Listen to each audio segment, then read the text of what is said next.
ప్రస్తుతం తెలంగాణలో రేవంత్ రెడ్డి పరిపాలన విధానం మీకు ఎట్లా అనిపిస్తుంది? కుంభమేస్త్రిగా బాగానే కడతాడు. వాడికి ఇల్లు అప్పచెప్తే బాగా కట్టుకుంటాడు. కానీ ఈ మరి ఇల్లు పరిపాలన కూల్ చేస్తుండు కదా, గుంపు మేస్త్రి అంటున్నారు. కుంభమేస్త్రికి తప్ప దేనికి పనికిరాడు. ఆ, అభివృద్ధి అభివృద్ధి ఏమొద్దు.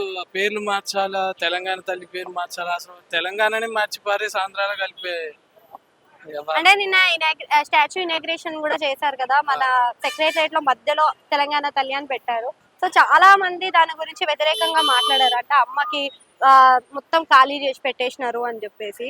సో దాని గురించి మీ అభిప్రాయం ఏంటి? ఇప్పుడు ఎవడికి చేతనైన పని వాడు చేస్తాడు. ఇప్పుడు ఎదవ పని చేస్తాడు, మంచోడు మంచి పని చేస్తాడు, పనికి పనికి మన పని చేస్తాడు. ఇక రేవంత్ అన్న ఏం చేసిండో అన్నయ్యకి తెలియాలి. అంటే ఉచిత పథకాలు అనేవి అన్న ఉపయోగం. అన్న చెప్పిన 6 గ్యారెంటీలు ఇచ్చిండు. అన్న టైగర్, అన్న పులి బిడ్డ, ఏదో 3 రంగుల జెండా పెట్టి పాటుందిగా. అన్నకి ఇప్పుడు పెడితే అసలు జెండా రంగులన్నీ ఆరుతాయి. అట్టుంటది అన్నయ్య పాట.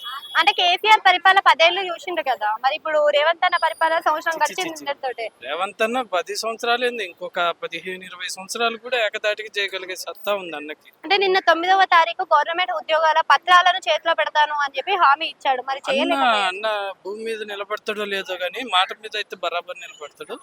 అన్న క్యారెక్టరే అదనమాట. ఏం చెప్పిండో అది చెయ్యడు అనమాట. ఇప్పుడు అన్నకి ఏ టైంకి 4 తిరిగితే ఆ టైం మాట్లాడతారు, కానీ అన్న మాట మీద నిలబడతారు.